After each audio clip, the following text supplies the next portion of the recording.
ઓર રિલેટેડનેસ. બી four bonding, એટલે કે વાતાવરણ. આપણી આસપાસ કેવા લોકો છે. જેમ કે આપણને ઘણા બધાને ખબર નહીં કોને કોને સ્કૂલે જવું ગમતું.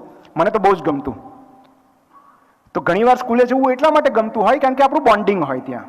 ક્યારેક ભાઈબંધો સારા હોય, ક્યારેક બહેનપણીઓ સુંદર હોય.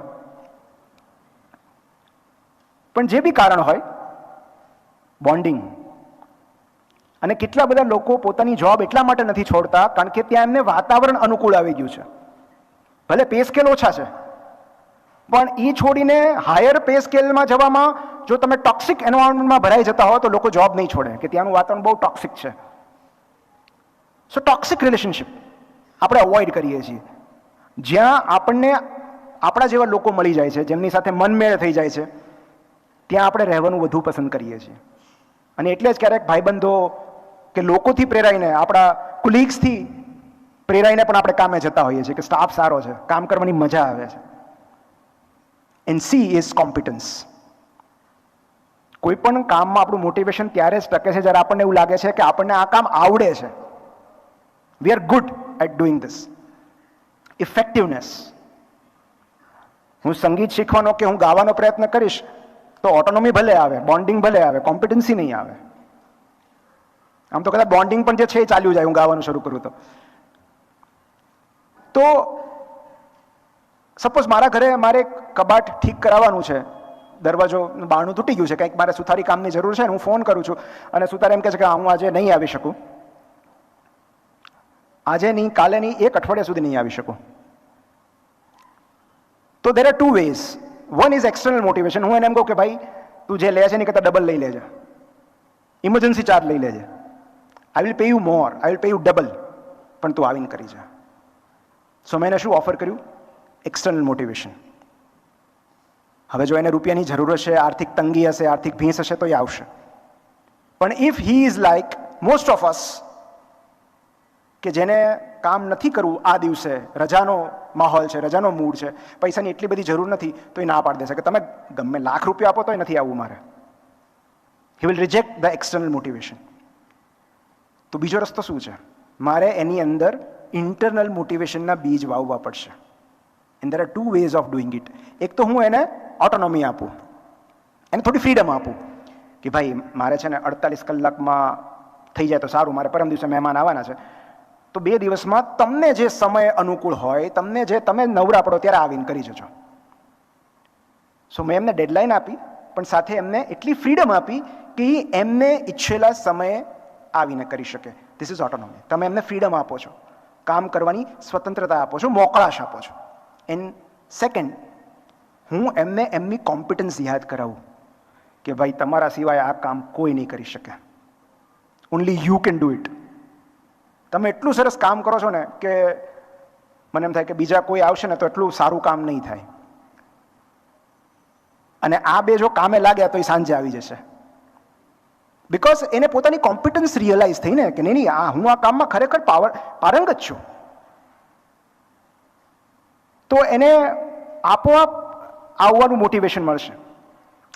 સો ધીઝ આર ધ 3 થિંગ્સ જે ડેનિયલ પિંકની બુક છે ડ્રાઈવ, એવરીબડી શુડ રીડ. જેમણે સેલ્ફ મોટિવેશન વિશે જાણવું હોય એમણે આ પુસ્તક વાંચવું જોઈએ. Drive the surprising truth about motivations. એમાં એમણે પણ આ 3 પ્રિન્સિપલ કીધા છે. પણ સૌથી મહત્વનું પરિબળ પ્રેરણા માટે એ છે કે સ્વ વિકાસની તક. Because we are designed to grow. આપણો સ્વભાવ જ વિકાસ છે. એટલે જ્યાં સ્વ વિકાસની તક હોય, જ્યાં કશુંક નવું શીખવાનું હોય, કશુંક નવું જાણવાનું હોય, ત્યાં આપોઆપ આપણને આંતરિક પ્રેરણા ઉગી જાય છે આપણામાં. એન્ડ બાય ધ વે કશું જ કામ ન આવ્યું, નથિંગ વર્ક્સ. ઓટોનોમી નહીં, બોન્ડિંગ નહીં, કોમ્પિટન્સ નહીં, પણ તમે એમ કહો કે રોજ સવારે અમને ઉઠીને કંઈ કામ કરવાનો મૂડ નથી આવતો, તો શું કરવું? ઊભા થવાની ઈચ્છા જ નથી થતી. એનો એ દિવસ ઉગ્યો, એના એ લોકો, કશું જ નવું નથી થવાનું. કામે જવાની આળસ આવે છે, દોડવા જવાની આળસ આવે છે, જીમમાં જવું નથી ગમતું, તો શું કરવું? તો એની માટે એક બહુ જ સરસ યુટ્યુબ પર વિડીયો છે. નિવૃત્ત એડમાયરલ વિલિયમ મેક્રેવન, અમેરિકન નૌકાદળના નિવૃત્ત એડમિરલ, વિલિયમ મેક્રેવને 2011-12 એક કોન્વોકેશન સેરેમનીમાં એક સ્પીચ આપી, અને એ સ્પીચ એટલી બધી વાયરલ થઈ, આજની તારીખે છે યુટ્યુબ પર, એટલી બધી વાયરલ થઈ કે એ સ્પીચ પરથી એમણે એક પુસ્તક લખવું પડ્યું. અને સ્પીચની શરૂઆત હતી, if you want to change the world, start off by making your bed. જો તમારે જગત બદલવું હોય તો સૌથી પહેલા તમારી પથારી સરખી કરો. અને પછી આ જ નામનું પુસ્તક બેસ્ટસેલર થયું, મેક યોર બેડ. અને એમણે એટલું સુંદર વાત કરી છે કે જ્યારે એમના તાલીમના દિવસો હતા નૌકાદળમાં, જ્યારે તાલીમાર્થી હતા તેઓ, ત્યારે સવારે ઉઠીને પહેલું કામ એમણે પોતાની પથારી સરખી કરવું પડતું. બરાબર ચાદર પાથરેલી હોવી જોઈએ, ઓશિકાના કવર બરાબર, ક્યાંય એકેય ક્રીઝ ન હોવી જોઈએ, જે બ્લેન્કેટ છે બરાબર ખૂણે ખૂણો એનો મળેલો હોવો જોઈએ, એમના યુનિફોર્મમાં કોઈ ડાઘ ન હોવો જોઈએ. અને એમના જે ગ્રુપ લીડર છે, એમના જે ઉપરી અધિકારી છે, એ એમના રૂમમાં આવીને સૌથી પહેલા એમની પથારી ચેક કરે કે ગ્રાઉન્ડની ટ્રેનિંગ તો બહુ પછી વાત છે, તમે પથારી સરખી કરી છે કે નહીં. કારણ કે જો તમે પથારી જ સરખી નથી કરી તો તમારા હાથમાં બંદૂક કઈ રીતે આપી શકાય? તમને જો તમારી પથારી સરખી કરતા નથી આવડતું તો તમારા હાથમાં બંદૂક કઈ રીતે સોંપવી?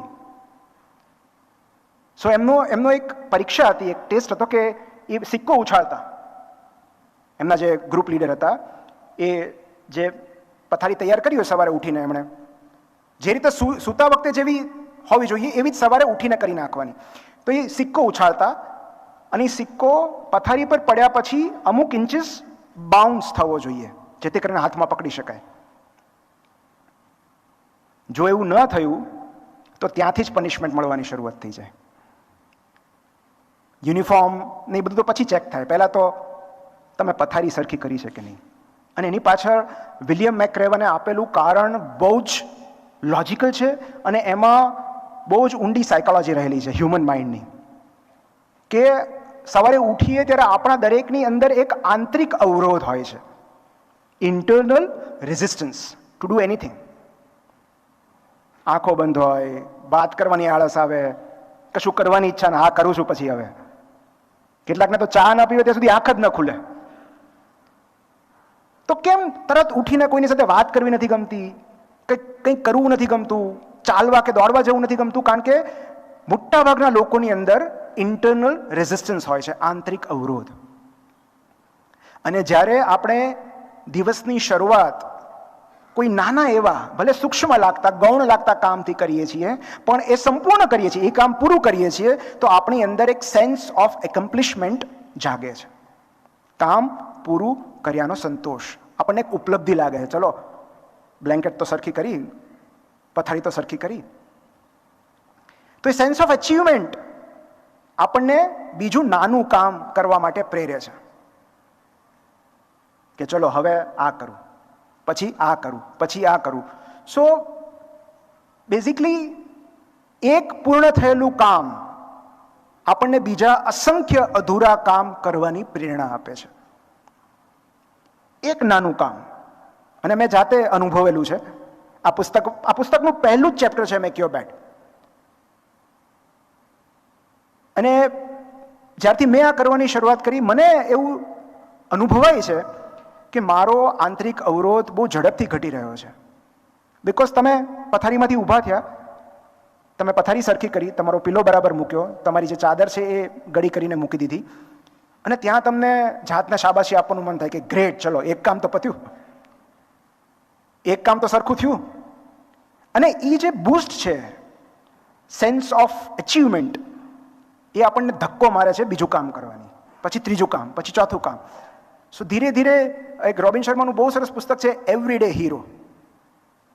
એટલે આપણે રોજ નાની નાની નાની જીત મેળવવી પડે છે. This are small victories. So one small action can change the momentum. એક નાનું કામ જો પૂર્ણ થશે સવારે તો it can change your entire day. So ઘણા મને પૂછતા હોય છે કે અમારે I am not satisfied with the life I am living. જે અત્યારે હું જે જીવન જીવી રહ્યો છું, મને એ લાઈફસ્ટાઈલ પસંદ નથી આવી રહી, મને સંતોષ નથી. મને એમ થાય છે કે મારા જીવનમાં ધરખમ ફેરફારો કરવા છે, હું શું કરું? અને હું કહેતો હોઉં છું કે just improve only one aspect of your life. Rest of all aspects will improve automatically. દિનચર્યાનો કોઈ એક ભાગ બદલો, બસ, બાકીના આપોઆપ બદલાઈ જશે. જેમ કે તમે જે સમય ઉઠતા હોય એને કરતાં 1 કલાક વહેલા ઉઠો. તમે 7 વાગે ઉઠો છો કે 8 વાગે ઉઠો છો તો 1 કલાક વહેલા ઉઠો. હવે 1 કલાક વહેલા તમે ઉઠી ગયા તો તમારી પાસે ખૂબ બધા ઓપ્શન્સ રહેશે કે હાલો 1 કલાક વહેલા ઉઠ્યો, હવે શું કરું? તો તમને એમ થશે કે ચલો થોડુંક ચાલી આવું, થોડુંક દોડી આવું, થોડુંક મેડિટેશન કરું. અને તમે ચાલવા જશો કે દોડવા જશો, જે લોકો જીમમાં જાય છે એમને ખ્યાલ હશે કે જેવી તમે કસરત શરૂ કરશો તમને ખાવામાં કેલરીઝ દેખાવા માંડશે. You will start counting the calories. You will become conscious of what you eat. કારણ કે જ્યાં સુધી તમે કેલરી ખર્ચી નથી ત્યાં સુધી કેટલો ઇન્ટેક છે તમને સભાનતા જ નહીં આવે. આ રૂપિયા જ્યાં સુધી તમે કમાવો નહીં ત્યાં સુધી તમે ઉડાવે રાખો, પણ જે દિવસે રૂપિયા કમાવાના શરૂ કરો નાણાંની કિંમત ખબર પડે તમને કે આ કેમ થાય છે. સેમ ઇઝ વિથ એક્સરસાઇઝ, કે જેવું ચાલવાનું શરૂ કર્યું એટલે પછી ઘરે આવીને એમ થશે કે હવે ફાફડા નથી ખાવા, માંડ એટલી કેલરીઝ બાળીને આવ્યા, બધું એનું થઈ જશે. સો તમે ડાયટ પ્રત્યે કોન્શિયસ થશો. જેવા ડાયટ પ્રત્યે કોન્શિયસ થશો you will feel more energy. તમને મજા આવશે, તમને એમ થશે હવે 2 પાના વાંચી નાખો, આજે સરસ દિવસ છે તો 2 પાના વાંચીએ, 5 મિનિટ મેડિટેશન કરીએ. So one event or one action it leads to a series of similar events. ભલે નાની સૂક્ષ્મ ગૌણ ઘટના હોય પણ તમે કરી છે એટલે એ જ તમને શૃંખલા તરફ લઈ જશે આવી અસંખ્ય ઘટનાઓની, જેને ડોમિનો ઇફેક્ટ કહેવાય. ડોમિનો ઇફેક્ટ એટલે શું? સાદી ભાષામાં કહું તો સાયકલનું સ્ટેન્ડ હોય જેમાં ખૂબ બધી સાયકલ બાજુમાં પડી હોય, તમે એક સાયકલને ધક્કો મારો શું થાય? એ બીજા પર પડશે, બીજી ત્રીજા પર પડશે. કોલેજમાં બહુ કરેલું છે, ખાસ કરીને સ્કૂલમાં જે બધા સાયકલ લઈને આવતા, પહેલાને જ પાટું મારવાનું હોય એટલે પછી બધી આપોઆપ પડી જાય. સો આને ડોમિનો ઇફેક્ટ કહેવાય કે તમે તો એક જ સાયકલને ધક્કો માર્યો હતો, તમારે ક્યાં 10 પાડવી હતી, પણ ડોમિનો ઇફેક્ટથી 10-12 સાયકલ એક સાથે પડી ગઈ જે બાજુમાં હતી. And this same principle applies to our lives. By the way, અહીંયા આ ફાઇનાન્સ કંપની છે એટલે મારે મનીની વાત તો ખાસ કરવી જોઈએ કે ડોમિનો ઇફેક્ટ મનીમાં કઈ રીતે કામ કરે છે.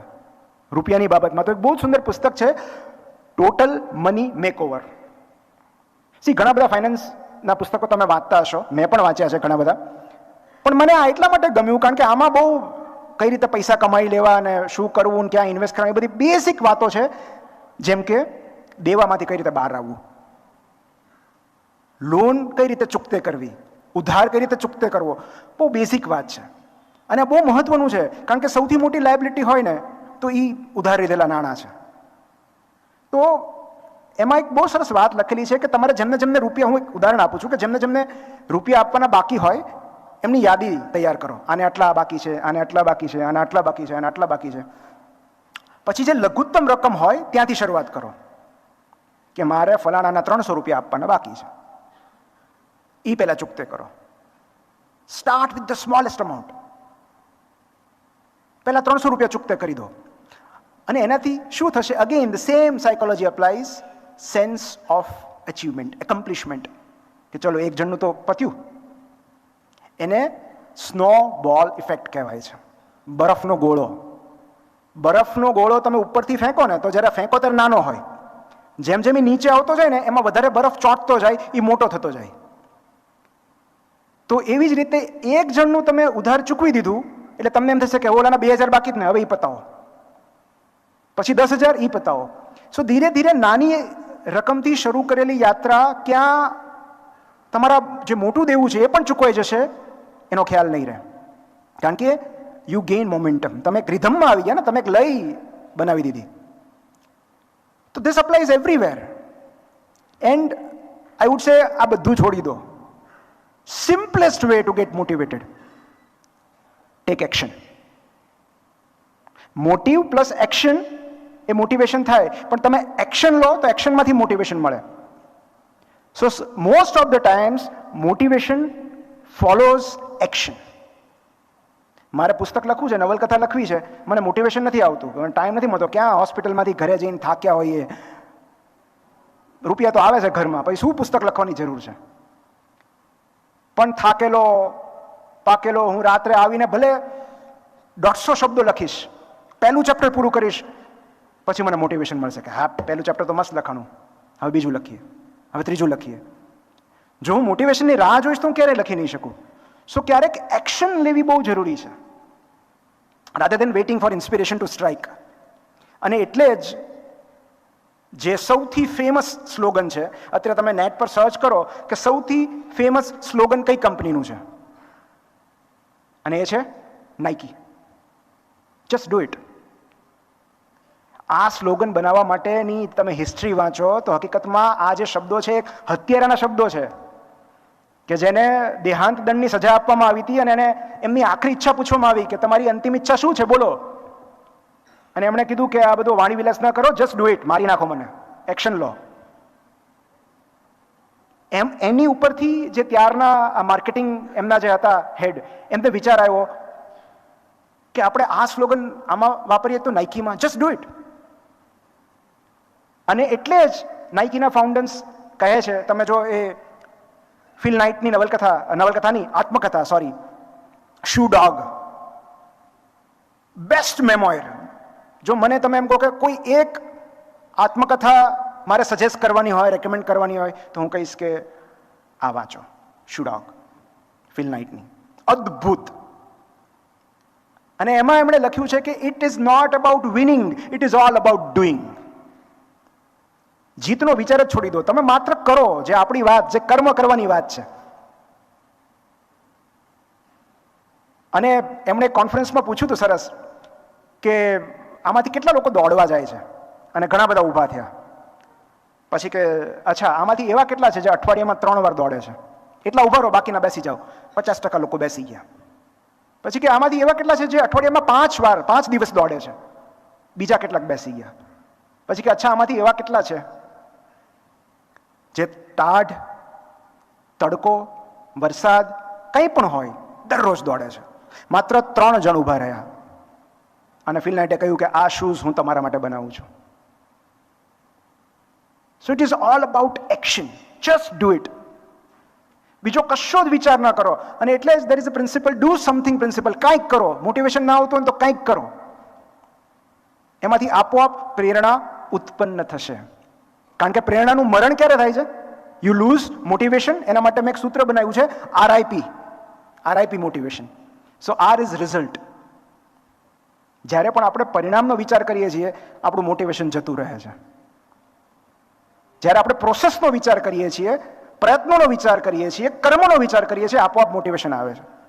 હું એવું વિચારું કે મારી આ સ્પીચ કેટલા લોકોને ગમશે, મારું આ પુસ્તક કેટલા વાચકો સુધી પહોંચશે, લોકોને ગમશે કે નહીં ગમે, તો હું ક્યારે પુસ્તક લખવાની શરૂઆત નહીં કરી શકું. I have to focus on action. અને એટલે જ કૃષ્ણએ કહ્યું છે ને કે ફળની અપેક્ષા, એ વિચાર જ જવા દો, અત્યારે માત્ર કર્મ કરો. જ્યારે આપણે કર્મ પર ફોકસ કરીએ છીએ ત્યારે આપોઆપ મોટિવેશન આવે છે. કારણ કે કર્મમાં જાજુ વિચારવાનું જ નથી હોતું. વિચાર તો ત્યારે આવે જ્યારે આપણે પરિણામ વિશે વિચારીએ કે આના રિઝલ્ટ મળશે કે નહીં, ઇઝ ઇટ વર્થ ઇટ. આપણે જ્યારે પરિણામનો વિચાર કરીએ ત્યારે જ આપણે ફિયર ઓફ ફેલિયર આવે છે, નિષ્ફળતાનો ડર લાગે છે. જ્યારે આપણે પ્રક્રિયા પર, પ્રયત્નો પર ફોકસ કરીએ છીએ ત્યારે તો કોઈ ડર જ નથી. So one is result, second is inspiration. કોઈ પ્રેરણાની રાહ જોઈને બેસી રહીએ. અમારે એવું કહેવાય કે if you are waiting for an inspiration to strike, એક લેખક માટે એવું કહેવાય, then you are not a writer, you are a waiter. તમે જો રાહ જોતા હો, if you are waiting for inspiration or motivation to strike, you are a waiter. You are not a doer, because a doer does. જેને કામ કરવું છે એ એકેનો વિચાર નહીં કરે. સો ઇન્સ્પિરેશન, તમે ઇન્સ્પિરેશનની કે ક્યારે મને એવો મૂડ આવશે કે હું જીમમાં જાઉં તો ક્યારે નહીં જઈ શકો. ભલે દરવાજાએ જઈને પાછા આવો, ખાલી રિસેપ્શન સુધી જઈને પૂછીને કેટલી ફી છે એવું પૂછીને પાછા આવો. પણ ઇન્સ્પિરેશનની રાહ જોશો તો 6 મહિના, વર્ષ, 1.5 વર્ષ નીકળી જશે. And RIP, P is perfection. અને પરફેક્શનિઝમ જે છે ને એ જ સૌથી વધારે પ્રોકાસ્ટિનેશનનું કારણ હોય છે, વિલંબનું કારણ હોય છે, આળસનું કારણ હોય છે. મને એમ થાય કે આ કામ પરફેક્ટ થશે ને ત્યારે જ હું કરીશ, અત્યારે એટલો સમય નથી મારી પાસે. અને આપણા મોટાભાગના લોકો આ જ સાયકોલોજીથી પ્રેરાઈને મોટિવેશન મતલબ કોઈ કામ અવોઇડ કરતા હોય છે કે પરફેક્ટ નહીં થાય, એટલે આપણા મનમાં આપણે એવા સ્ટાન્ડર્ડ્સ બાંધી લઈએ છીએ, એવા ધોરણો હોય છે પરફેક્શનના કે એનાથી જરા પણ ઉતરતું થશે તો આપણને મજા નહીં આવે એવું વિચારીને આપણે કામ શરૂ જ નથી કરતા. સો this is RIP and we gain motivation when we focus on action. રૂમીનો એક બહુ સરસ કોટ છે, આ તમારે ક્યાંક લખવું હોય તો લખી રાખજો. As you walk, the path appears. જેવું તમે ચાલવાનું શરૂ કરો છો રસ્તો આપોઆપ બનતો જાય છે, મળતો જાય છે, અને એ એક ડગલું જ આપણને આગળનું ડગલું માંડવાની હિંમત આપે છે. ફર્સ્ટ સ્ટેપ, પહેલું ડગલું માંડીએ પછી બીજું આપોઆપ, પછી ત્રીજું, ચોથું. So as we walk the path appears. છેલ્લી 5 મિનિટ છે. મોટિવેશન, ખાસ કરીને ઇન્ટરનલ મોટિવેશન કઈ રીતે ટકાવી રાખવું, તો there are only 2 ways. Motivation ટકાવી રાખવાના, ઇન્ટરનલ મોટિવેશન ટકાવી રાખવાના 2 જ રસ્તા છે. Either it should be a part of hour routine, કાં તો એ પ્રવૃત્તિ આપણી દિનચર્યાનો ભાગ હોવી જોઈએ, અથવા 2 it has to be a part of our reputation, આપણી ઓળખનો ભાગ હોવી જોઈએ. જેમ કે કોઈ મોટી ટાસ્કને હું નાની નાની ટાસ્કમાં વિભાજિત કરી દઉં છું કે હું 10 મિનિટ જીમ કરીશ, ખાલી 10 થી 15 મિનિટ જીમ કરીશ, ફાઇન, નો પ્રોબ્લેમ.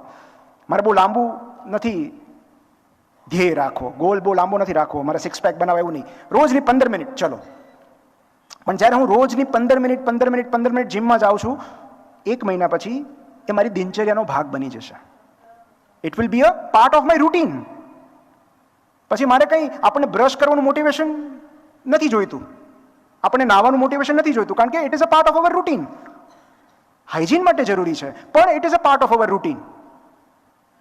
તો એવી જ રીતે જે આદતો આપણી દિનચર્યાનો ભાગ બની જાય છે એને ટકાવી રાખવા માટે પછી મોટિવેશનની જરૂર નથી પડતી. ઇટ ઇઝ અ ડિસિપ્લિન નાઉ. જે બેડ ટાઈમ પ્રેયર્સની વાત થઈ, ધ્વનિલભાઈ સરસ વાત કરી કે રાતની પ્રાર્થના એમની દિનચર્યાનો ભાગ હતી. તો એવી જ રીતે જ્યારે કોઈ ટાસ્ક આપણી દિનચર્યાનો ભાગ બની જાય છે, મારા માટે વાંચવું અને લખવું, ભલે 100 શબ્દ, 150 શબ્દ, 1 પાનું બસ, અને હું એક સુવિચાર કેમ ન વાંચું, પણ તોય વાંચું કહેવાય. તો જ્યારે મારી દિનચર્યાનો ભાગ બની જાય છે ત્યારે મારે મોટિવેશન શોધવાની જરૂર નથી પડતી. અને second, when it becomes a part of your reputation, જ્યારે તમારી ઓળખનો ભાગ બની જાય છે. તમે 1 મહિનો, 2 મહિનો, 3 મહિનો જીમમાં જશો એટલે તમને જાતે જ એવું લાગશે કે હવે હું ફિટ છું, હું હેલ્ધી છું. 5 લોકો તમને કહેશે કે વાહ, સરસ મેન્ટેન કર્યું છે, તમે દુબળા થઈ ગયા, ફિટ લાગો છો. અને it will boost your identity કે હું હેલ્ધી છું, હું ફિટ છું. અને ફિટ માણસ થોડો કઈ કસરત પાડે. સો આપણે એક ઓળખ બનાવીએ છીએ. જેમ કે 18 પુસ્તકો, 20 પુસ્તકો લખ્યા પછી, ઇવન 2 પુસ્તકો લખ્યા પછી જ્યારે તમે એક લેખક તરીકે તમારી ઓળખ પ્રસ્થાપિત થઈ જાય છે. હું ડૉક્ટરની વાત નથી કરતો, કારણ કે ડૉક્ટર તો એક્સટર્નલ મોટિવેશન છે, યુ નો,